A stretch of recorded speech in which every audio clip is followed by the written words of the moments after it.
이거는 보셨어요? 이게 네. 그저 네, 쭉 안녕하세요. 읽어놔서 안녕하세요. 예. 아이고 일주일 만에 뵙습니다. 네, 네. 반갑습니다. 네, 자주 네. 뵙습니다. 오늘은 진보정의당의 이영희 당원님을 모셨는데요. 저 개인적으로도 워낙 궁금한 것도 있고 그래서 여쭤보고 싶기도 해서 모셨습니다. 인천에 사시죠? 네, 네. 네. 사는 곳은 인천이에요. 네. 그리고 현재 진보정의당 인천 당원이고요. 네. 오늘 여쭤보고 싶은 건요.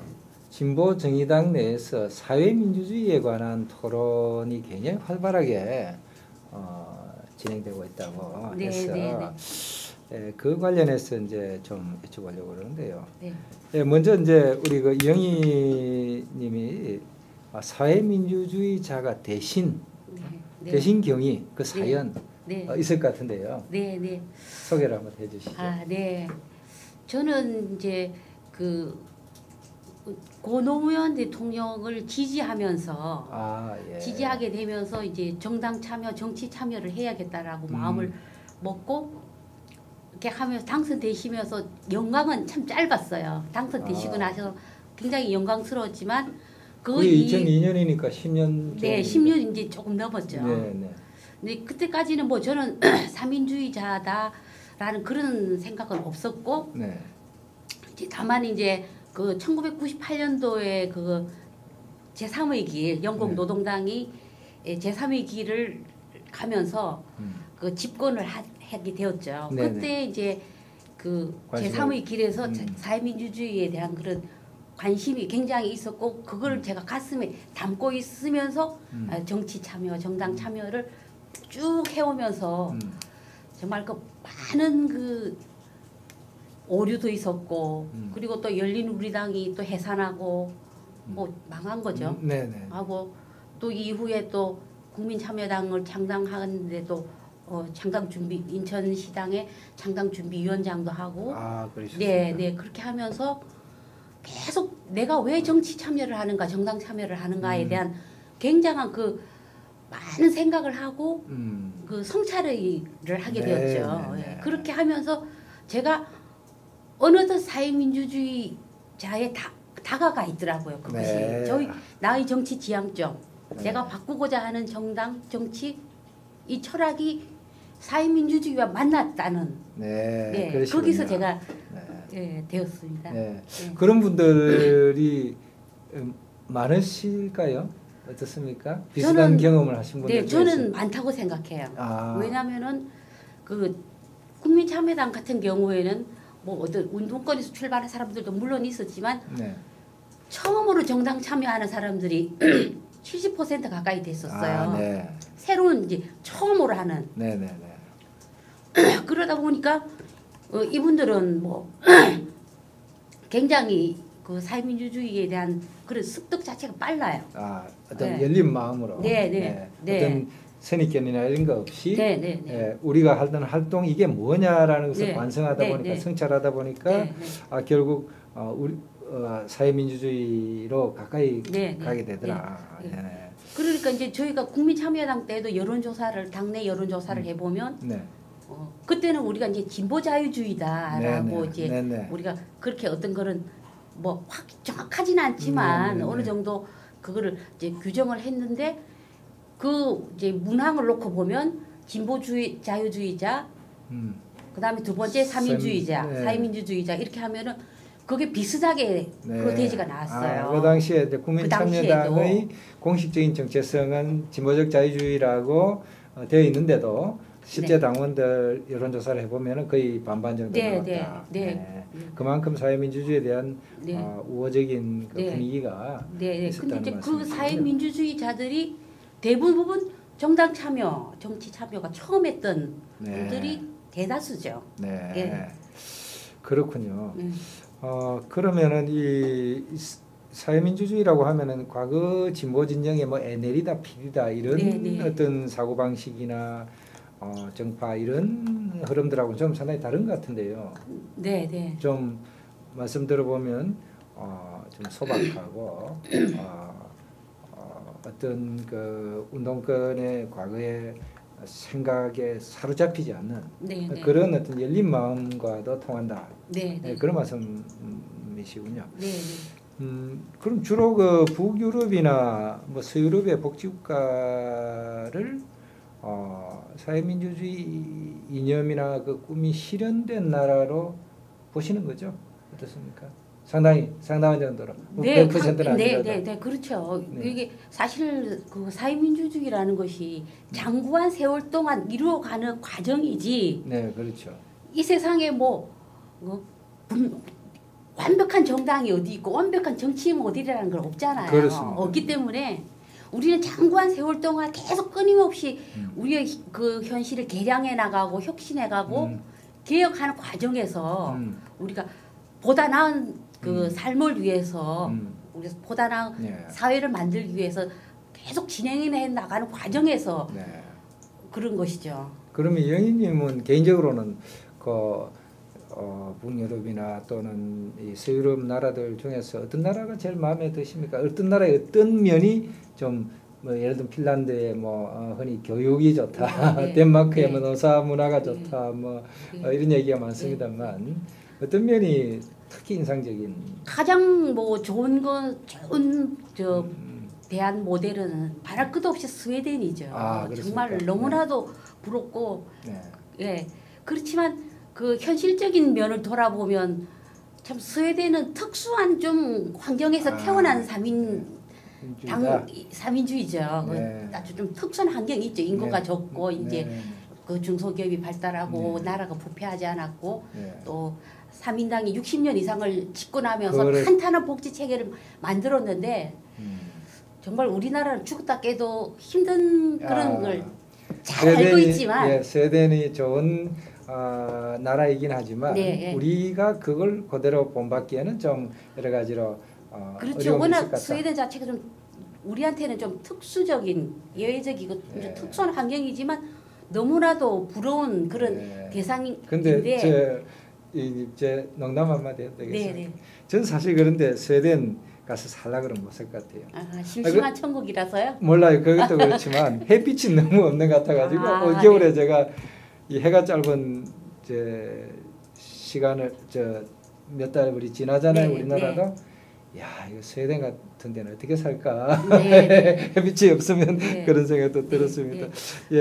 그런데 이제 저는 이제 말씀 조금 더 하면 저는 이제 그 프랑스 쪽에 그 혁명과 반동의 그 세월이죠. 100년을 그 혁명과 반동을 계속 하면서 그 많은 민중들이 피 흘리고 또다시 왕정 복구가 되고 그러면서 이제 프랑스 사회당이 탄생을 하고 그 미테랑 대통령이 14년간 집권을 하면서 정말 제가 미테랑 평전을 읽어보니까 정말 그분이 철저한 삼인주의자셨더라고요. 그래서 저는 그리고 그 프랑스 사람들이 또 굉장히 다양하고 개성 있고 저는 우리나라 국민과 좀 비슷한 면이 좀 있다고 생각해요. 다혈질이고.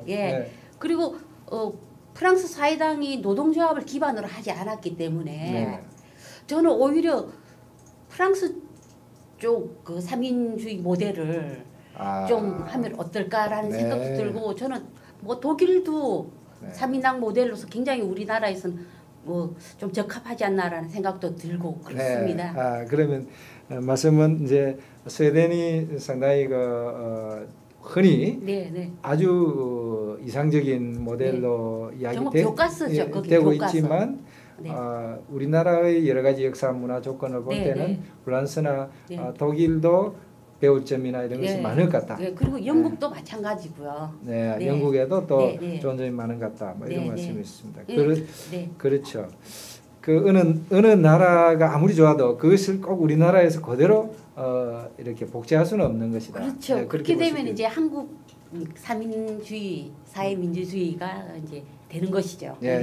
그렇죠. 우리나라의 특유한 역사 문화 사회적 조건에서 사회민주주의 또 사상 이념 아니면 그 실천의 그 내용이 만들어지게 될 것이다. 이런 말씀으로 될 수 있겠습니다.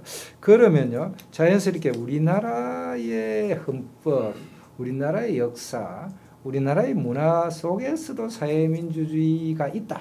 사회민주주의의 어떤 그 근거가 뿌리가 될 만한 뭐 요소들이 있다라는 네, 그런 네. 주장도 있는데요. 네, 네. 어떻게 생각하십니까? 네. 제가 이제 대한민국 헌법에 대해서 좀 적극적으로 관심을 갖고 좀 읽어보게 된 이유가 이제 그 유시민 전 대표가 이렇게 강연장에서 그 자주 하는 얘기예요. 대한민국 헌법을 읽어봐라. 굉장히 진보적이고 거기에 가면 평등도 있고 그렇다. 그래서 제가 이제 헌법을 좀 읽어봤어요. 네. 그랬더니 제가 그 대한민국 헌법 34조에 예, 아주 제가 거기에서 참 딱 와닿는 게 있더라고요. 그 34조에 보면은 모든 국민에게 사람다운 생활을 할 권리가 있다. 그리고 국가는 사회보장, 사회복지를 증대시킬 의무가 있다. 뭐, 예.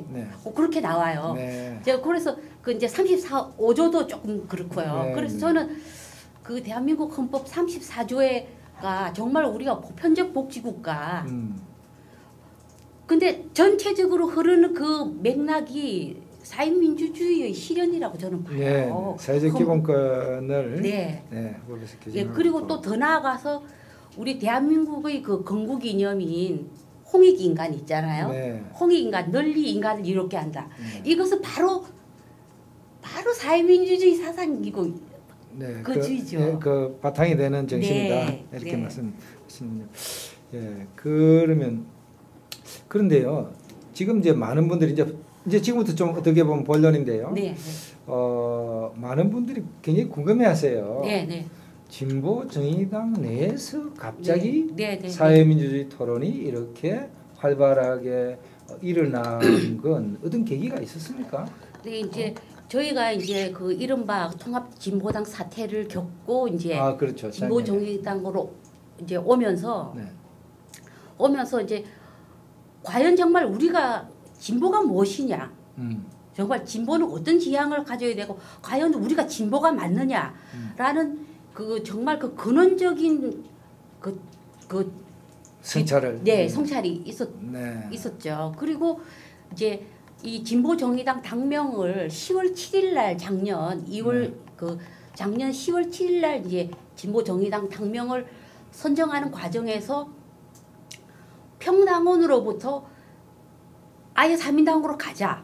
3인당으로 당명을 정하자라는 글이 물밀듯이 올라왔어요. 그래서 이제 이것이 이제 그 예를 들자면 진보 정의당의 광주의 박형민 당원이나 또 대전의 백광현 당원 같은 분들이 적극적으로 처음부터 이제 3인당을 아예 당명으로 3인당을 정하자 이렇게 하면서 그게 이렇게 아주 그냥 정말 본물 터지듯이 그냥 동시다발 전국 당원들이 그렇게 해서 된 거예요. 그래서 사실은 저도 사실 놀랐죠. 많이 놀라고 저도 그 사회민주주의에 대해서 얘기하면은 한 6년 전만 해도 막 그 인터넷 토론장에서 집단 공격을 받아서 트라우마가 굉장히 있었거든요. 저도.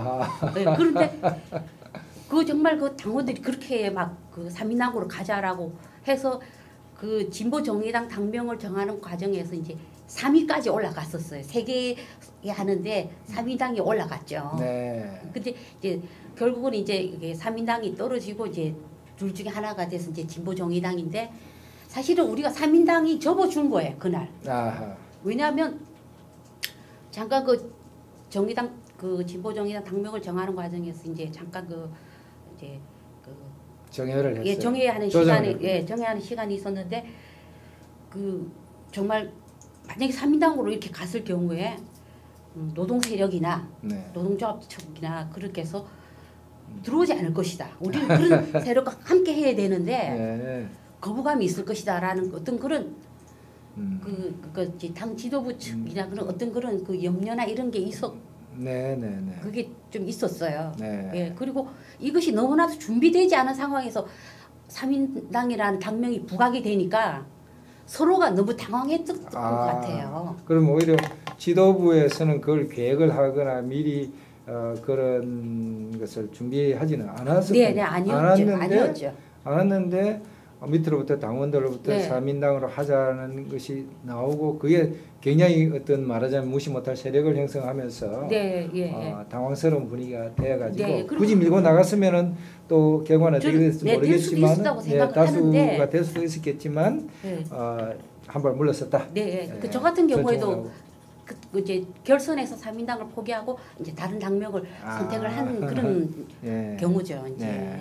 근데 이제 그런 계기로 해서 어떻게 보면 사회민주주의 토론이 시작됐는데 결국 그 전으로 거슬러 올라가면 이 말하자면 그 통합진보당의 그 폭력적인 대의원들 그 사태가 큰 계기가 되었겠습니다. 아니 근데 그런 것도 있지만 이제 그 진보 정의당으로 당명이 확정되고 난 이후에 잠시 소강 상태가 있었어요. 이제 또 사민주의자들이 더 쿨해요.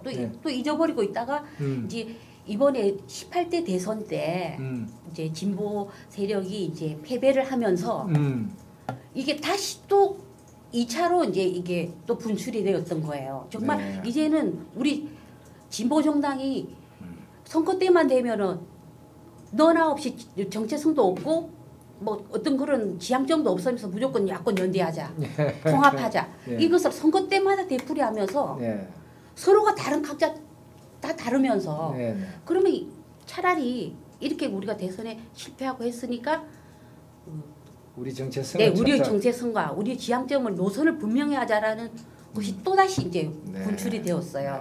그러면서 이제 하다가 1월 25일 날, 올 1월 25일 날 이제 노회찬 대표가 한국 사민주의 발표문을 이제 하면서 이제 쭉 지금까지 거의 2달 남짓 그 사민주의 토론이 아주 치열하게 전개가 되고 있는데 지금은 살짝 조금 소강 상태. 그러니까 이제 대선 패배 이후에 대선 이후에는 이제 오히려 이제 지도부에서 또 다시 제기해서 그건 이제 그 뭐 지도부에서 통일된 의견 그런 건 아니었던 것 같고요. 아니었던 것 같고 노회찬 대표가 그 의지를 이제 분명히 하신 것 같아요. 유시민 대표는 생각이 어떤 것 같습니까? 그래서 그분이 얼마 전에 뭐 어디 시민방송 그쪽에서 인터뷰를 한 걸 보니까 이제는 사민주의 정당 할 때가 되었다. 할 때가 비슷한 되었다. 생각이시군요. 그 정도 말씀을 하셨어요. 그러니까 그렇지만 뭐 더 구체적으로 뭐 그런 얘기는 없으셨고.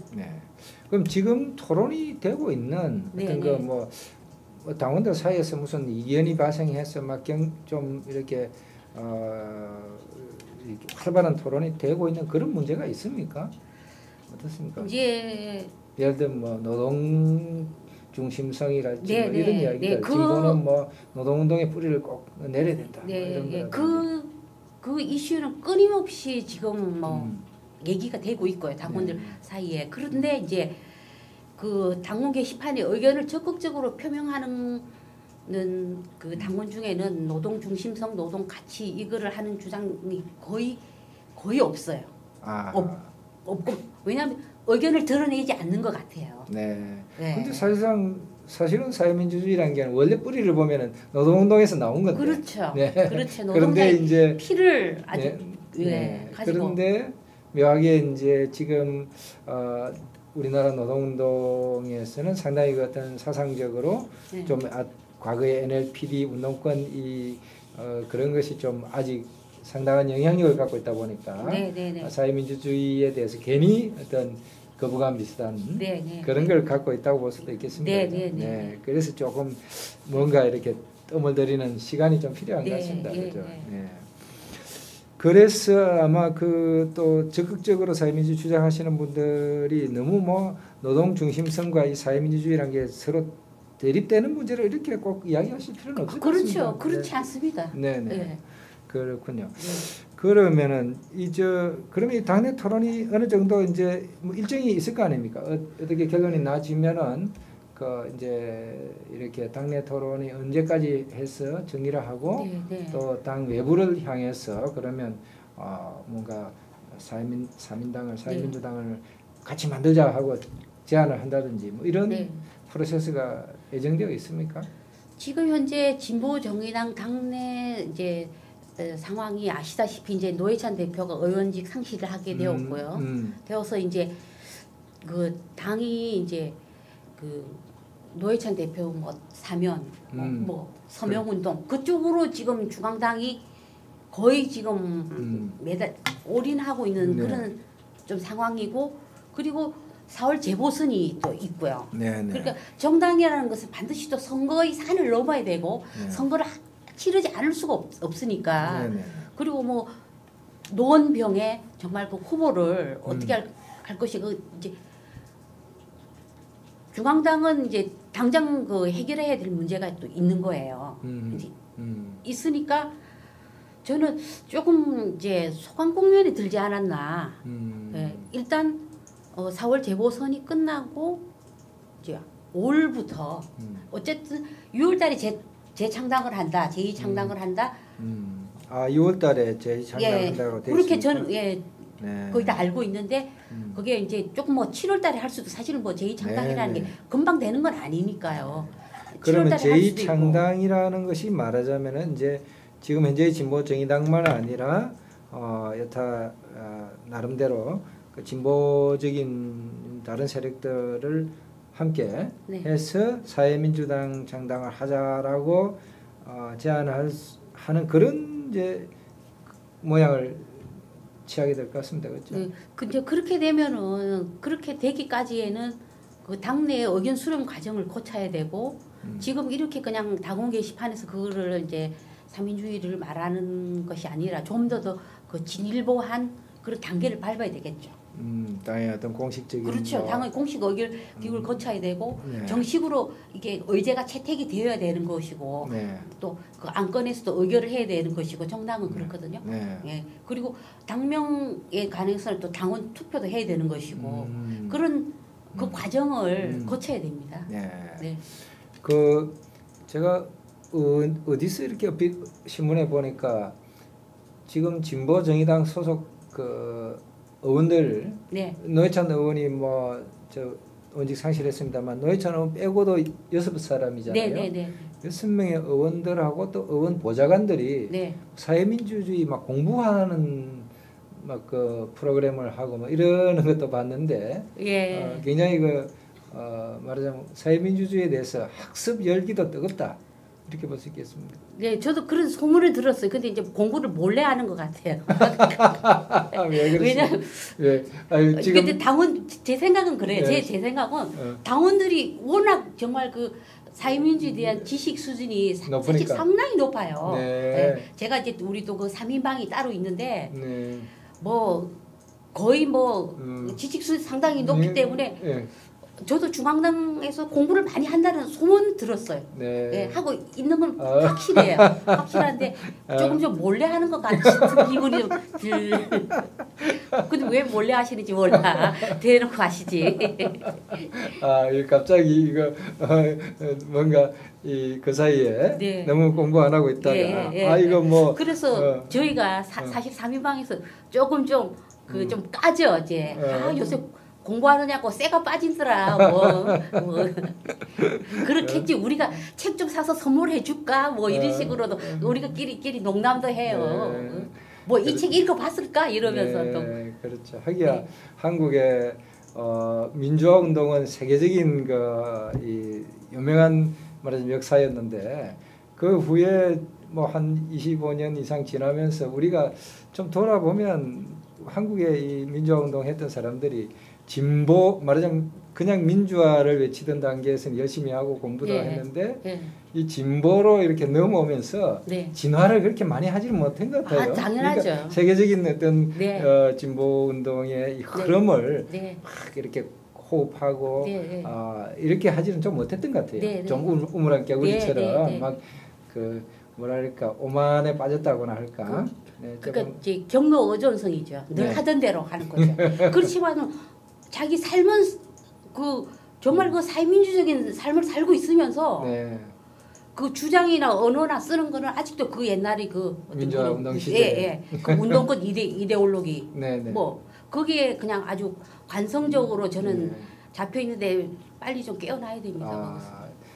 제가 평소에 생각하는 거 너무 같으신 말씀을 하시니까 제가 반가운데 말하자면 행동은 그 민주화 운동 하면서 머릿속에는 막스 레닌주의 가득 차가지고 이게 뭔가 그 이거를 이렇게 이상한 짬뽕으로 만들어놨던 그 운동권 이데올로기 1848년 그 공산당 선언의 그 문구로 거기서 이 사람들은 진화하지 않고 그냥 화석화된 그렇죠. 그 사이에 인류 역사가 발전하고 많은 경험이 축적되었어요. 그렇죠. 이론적인 발전도 많이 있고 했는데. 그렇죠? 그래서 저는 여태 뭐 했는지 정말 물어보고 싶어요. 참 그 지난번에 그 자크 아탈리 말씀하셨는데 그분이 뭐 어떤 분이에요? 사실 저는 잘 모르는데. 자크 아탈리는 그 프랑스의 학자입니까? 네, 석학이고 네네. 그 21세기의 파우스트라는 별명을 가질 정도로 다방면의 지식이 있고 특히 또 그 미래를 내다보는 해안이 굉장히 영희님은 자크 아탈리 굉장히 좋아하시는 것 같은데 냉철한 분인데 제가 그분을 그 미테랑 평전을 그분이 쓰셨어요. 네. 그리고 미테랑 집권 동안에 특별 보좌관으로 11년간 거의 미테랑 보좌관의 그림자 역할을 했어요. 네. 그리고 어떤 당직이나 이런 걸 맡지 않았어요. 왜냐하면은 이유가 나는 말과 글의 자유를 잃고 싶지 않다. 그러면 거의 그 미테랑의 그 찍은 글이 있으면서 개인 특별 개인 그 경제 선생 그러니까 선생 노릇을 거의 지적인 어떤 동화자였군요. 그래서 제가 그 미테랑 평전은 제가 읽은 평전 중에서 가장 좋아하는 게 미테랑 평전이에요. 그리고 자크 아탈리가 굉장히 그 글을 잘 썼어요. 그러면서 거기에 저기 철저한 삼인주의자였던 좀 미화도 했겠지 뭐. 네, 아무래도 그렇게 본인도 그렇게 쓰고 있어요. 자, 아마 그 미테랑도 뭐 책도 많이 낸 굉장한 지식인인데, 그 이제 같이 어떤 논할 만한 토론을 할 만한 그런 어떤 지식. 그런 그 어지러운 프랑스의 상황을 정말 그 유럽 통합을 이루고 14년간 집권하면서 정말 그 사회 연대세라는 부유세를 만들었잖아요. 미테랑이 그걸 이제 사르코지가 전혀 손대지 않았어요. 우파 정부가 들어서도. 그러니까 워낙 잘 그 체제를 만들어 놓고 그것을 그 국민의 설득 과정을 거쳤겠죠. 그것을 자크 아탈리가 그 계속해서 그것을 지켜보고 같이 거의 공동 집권하다시피 하면서 저는 그래서 그분이 이제 그 퇴임 이후에 그 미테랑이 이제 서거한 후에 이제 그 인간적인 길 이래가지고 부제가 새로운 사회민주주의를 위하여라는 그 책을 썼는데 제가 그 책에서 굉장히 많은 그 공감을 받았죠. 거기는 신사민주의자라는 그 구절이 나와요. 그것이 이제 현재 우리가 그 디지털 정보화 시대 때 젊은 세대들이 많은 정보를 취득하면서 그 구식 삼인주의 이것도 이제 다 버려야 된다. 그렇게 미래로 나가야 된다. 물론 우리한테는 뭐 상당히 까마득한 얘기입니다만은 아니 까마득하지 않고 제가 2006년도에 읽었었다면 해도 이게 무슨 말인가 몰랐는데 지금 현재 이제 진보 정의당에서 일어나고 있는 일련의 그런 흐름을 보면서 아 정말 신사민주의가 이런 것이 아닌가 그 조류가 이런 것이 아닌가라는 생각을 하게 되었죠. 그러면 우리가 아까 말씀했던 그런 진화로 얘기하면 굉장히 돌연변이적 진화도 가능하다는 그런 낙관적인 생각이십니다. 그러니까 우리나라 운동권, 우리나라 진보도 이렇게 세계의 수준에 금방 따라잡을 수도 있겠습니다. 잘하면. 네, 저는 그렇게 생각하는데 또 반면에 또 워낙 그 오래된 진보, 기성 진보들이 발목을 잡지 않을까 정말 저는 그것이 걱정이죠. 걸림돌이고. 그럼 마지막으로 한 말씀만 여쭤볼게요. 이렇게 해서 진보 정의당 내에서 이렇게 이제 어떤 토론이 되어서 만약 대외적으로 이 제안을 하게 되면은 민주당의 일부라든지 진보 신당 같은 경우 아니면 또는 뭐 시민운동, 노동운동 등에서 좀 호응이 있을 걸로 기대를 하십니까? 어떻습니까? 좀 분위기를 어떻게 당연히 기대를 하고요. 하고 저는 또 노동 세력 중에서도 그 사회민주주의에 동의하는 분들이 상당히 많을 것이다. 그러니까 자발적 참여를 뭐 꼭 거기에 정당에서 무슨 뭐 같이 통합을 합시다 그런 과정이 아니라 저는 우리가 3인당으로 했을 경우에 정말 자발적인 참여가 많이 있을 것이라고 생각하는데 민주당은 조금 저는 조금 부정적이에요. 아니 민주당도 뭐 대선 이후에 네. 그 혁신의 목소리가 굉장히 높은데 바로 그 사람들 또는 뭐 안철수 또 지지했던 분들 이런 쪽에서 호응이 있어서 같이 하게 되면 굉장히 그 야권 전체의 진화에 큰 도움이 될 텐데. 네, 희망사항이죠. 그건 희망사항이고. 네, 그렇게 될 것 같은데. 예, 변수가 이제 안철수 신당인데, 네. 뭐 어떻게 될지 모르겠어요. 네. 뭐 저는 정당 안철수 신당은 뭐 창당이 불가능할 것이다라고 보는 입장인데. 네.